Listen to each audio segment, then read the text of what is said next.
दर्शकों, किसी भी चुनाव में जब तक वोटिंग नहीं होती, राजनीतिक समीकरण कभी भी बदल सकते हैं। कोई भी छोटा या बड़ा नेता किसी भी वक्त पार्टी बदल सकता है। ऐसी ही स्थिति हरियाणा में देखने को मिली है।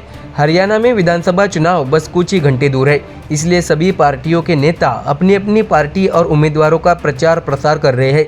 इसी तरह चुनाव प्रचार के आखिरी दिन एक बीजेपी नेता कांग्रेस में शामिल हो गए हैं। चौंकाने वाली बात यह है कि यह नेता दोपहर करीब 2 बजे तक बीजेपी प्रत्याशियों के लिए वोट मांग रहा था, लेकिन कुछ ही देर में करीब 3 बजे उन्होंने अपनी पार्टी बदल ली। इस नेता का नाम है अशोक तंवर और ये नेता अब कांग्रेस में शामिल हो गए हैं। आपको बता दें कि हरियाणा विधानसभा चुनाव के लिए प्रचार जल्द ही थम जाएगा। इससे पहले ही अशोक तंवर कांग्रेस में शामिल हो चुके हैं। कांग्रेस नेता, सांसद और लोकसभा में विपक्ष के नेता राहुल गांधी ने आज हरियाणा के जिंद में एक चुनावी सभा की। उस वक्त मंच पर अशोक तंवर भी मौजूद थे।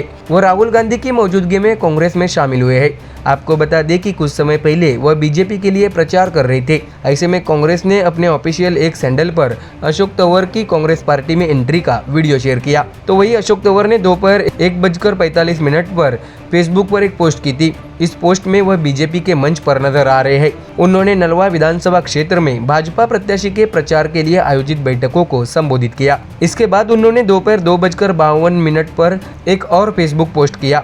इसमें वह राहुल गांधी के साथ एक ही मंच पर नजर आ रहे हैं। इस बार वह कांग्रेस में शामिल हो गए। आपको बता दें कि अशोक तंवर हरियाणा चुनाव में बीजेपी के स्टार प्रचारकों में से एक थे।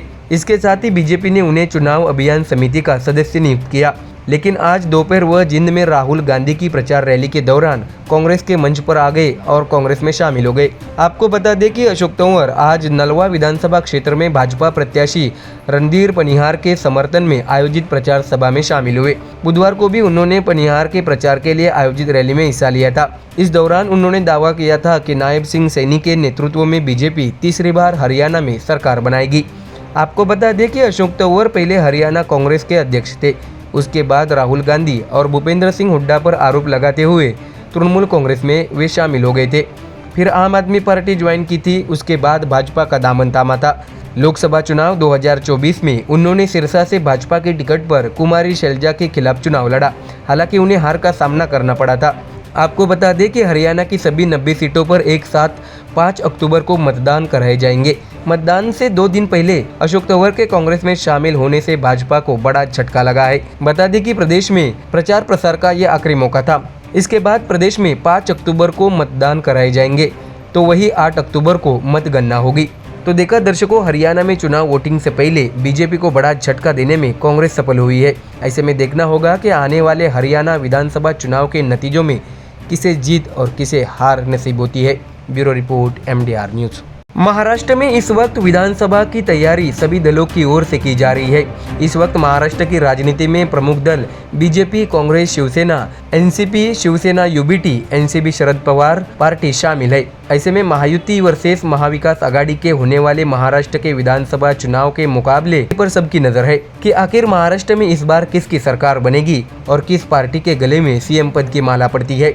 दरअसल खबर महायुति में चल रही आपसी अंदरूनी नाराजगी पर है, जिससे विपक्ष को निशाना साधने का मौका मिला है। ऐसे में विपक्ष नेता उद्धव और शरद पवार सरकार पर टीका करने का कोई मौका हाथ से जाने नहीं देंगे। हालांकि इस वक्त सरकार में बैठे बीजेपी, शिवसेना में श्रेयवाद का मामला सबके सामने आया है। दरअसल भाजपा में नाराजगी का माहौल है, क्योंकि मुख्यमंत्री एकनाथ शिंदे को पार्टी के शीर्ष नेताओं द्वारा समर्थन दिया जा रहा है। मेट्रो 3 के पहले चरण का उद्घाटन प्रधानमंत्री नरेंद्र मोदी करेंगे और शिंदे की जीत के चलते विधानसभा चुनाव के मौके पर इसका समारोह और शक्ति प्रदर्शन ठाणे में होगा। आपको बता दें कि महामंडल में शिवसेना शिंदे गुट के नेताओं को नियुक्त किया गया है और लोकसभा चुनाव की तरह शिंदे गुट ने ठाणे जिले में कुछ सीटों पर दावा किया है जो भाजपा चाहती थी। इसलिए सत्ता में लाभ और पद तो शिंदे और एनसीपी अजित पवार गुट को दिए जा रहे हैं, तो वही बीजेपी पदाधिकारियों और कार्यकर्ताओं को त्याग और काम करने की सीख दी जा रही है।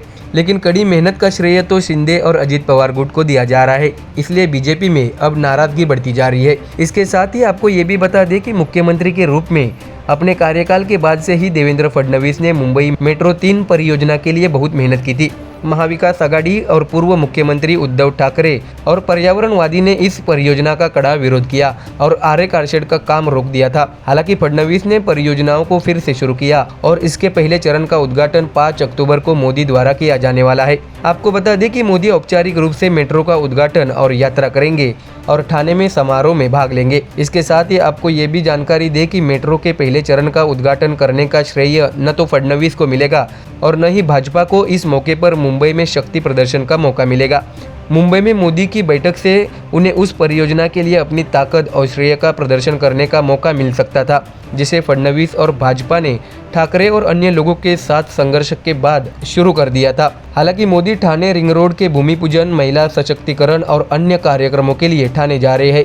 इस समारोह के आयोजन में शिंदे गुट के नेता और कार्यकर्ता सबसे आगे है, जबकि बीजेपी पदाधिकारी और कार्यकर्ता पिछली कतार में है। तो देखा दोस्तों कैसे महायुति में ही श्रेयवाद का घमासान मचा हुआ है। ऐसे में क्या विधानसभा चुनाव में भी बीजेपी पर शिंदे की शिवसेना भारी पड़ेगी और क्या बीजेपी सीट बंटवारों पर शिंदे की मांग को मान्य करेगी या फिर कुछ और, ये तो आने वाले दिनों में पता चल ही जाएगा।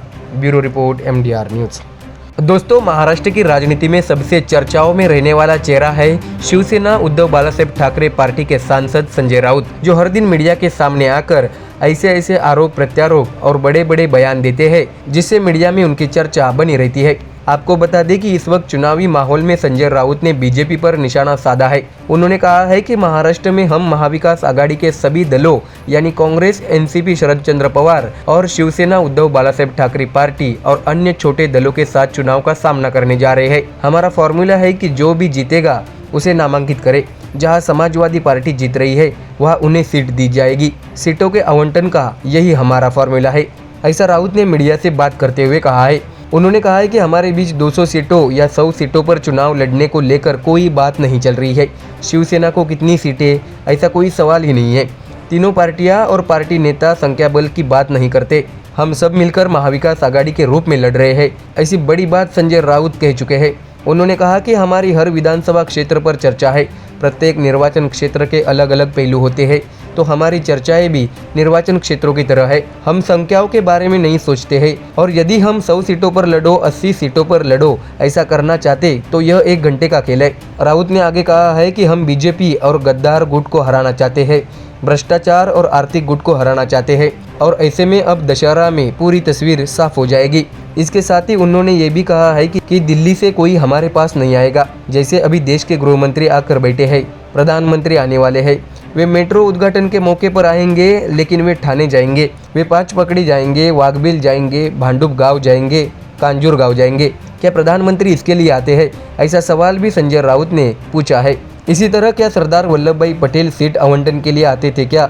ऐसा सवाल भी उन्होंने पूछा। उन्होंने बताया कि सरदार पटेल ने देश के बारे में सोचा, राष्ट्रीय सुरक्षा के बारे में सोचा। उन्होंने अपनी पार्टी का वार्ड में प्रचार नहीं किया, उनकी एक ही रैली काफ़ी थी। संजय राउत ने आलोचना करते हुए कहा कि हमारे प्रधानमंत्री और गृह मंत्री चुनाव प्रचार के लिए सड़कों और गलियों में उतर रहे हैं। आपको बता दें कि इससे पहले 26 नवंबर से पहले चुनाव कराने होंगे। चुनाव में देरी करने से कुछ नहीं होगा। राउत ने कहा कि देवेंद्र फडणवीस वोट जिहाद जैसी बातें कर रहे हैं, लेकिन मुझे बताओ कि वोट जिहाद क्या है। इस देश में देश का नागरिक, चाहे वह मुस्लिम हो, जैन हो, पारसी हो या हिंदू, सभी वोट कराते हैं। वह मतदाता आपको वोट देता है, वो चलता है। अगर वोट जिहाद है तो मुस्लिम महिलाओं के लिए 3 तलाक कानून क्यों लाए? दूसरे समुदाय के लोग आपको वोट देते हैं। महाराष्ट्र में गुजराती लोग बीजेपी को वोट देते हैं, तो इसका मतलब क्या है? क्या गुजराती लोगों का वोट जिहाद कहेगा? ऐसा तीखा सवाल संजय राउत ने बीजेपी से पूछा है। आपको बता दें कि इससे पहले कोल्हापुर शहर में एक सार्वजनिक कार्यक्रम को संबोधित कराते हुए देवेंद्र फडणवीस ने विपक्षी महाविकास आघाड़ी पर निशाना साधा और दावा किया कि लोकसभा चुनाव में महाराष्ट्र के 48 में से 14 निर्वाचन क्षेत्रों में वोट जिहाद देखा गया था। अपने भाषण के दौरान फडणवीस ने उन उदाहरणों का भी जिक्र किया जिसमें महिलाओं को आंतरिक धर्म विवाह के लिए धोखा दिया गया था और बाद में बच्चों को जन्म देने के बाद उन्हें छोड़ दिया गया था। हालांकि इस विवाद पर अब संजय राउत की टिप्पणी विपक्षी दल के नेताओं द्वारा फडणवीस के बयान के खिलाफ उठाई गई आपत्तियों की श्रृंखला में नवीनतम है। कई लोगों ने बीजेपी से माफी की भी मांग की है। तो देखा अपने दर्शकों कैसे अब धीरे धीरे महाराष्ट्र की राजनीति आरोप प्रत्यारोप के बाद अब धर्म के नाम पर राजनीतिक माहौल तैयार होता जा रहा है। ऐसे में आने वाले दिनों में महाविकास आघाड़ी बनाम महायुति के बीच होने जा रही इस विधानसभा चुनाव में कौन बाजी मारता है, ये तो आने वाले दिनों में पता चल ही जाएगा। Bureau report MDR news.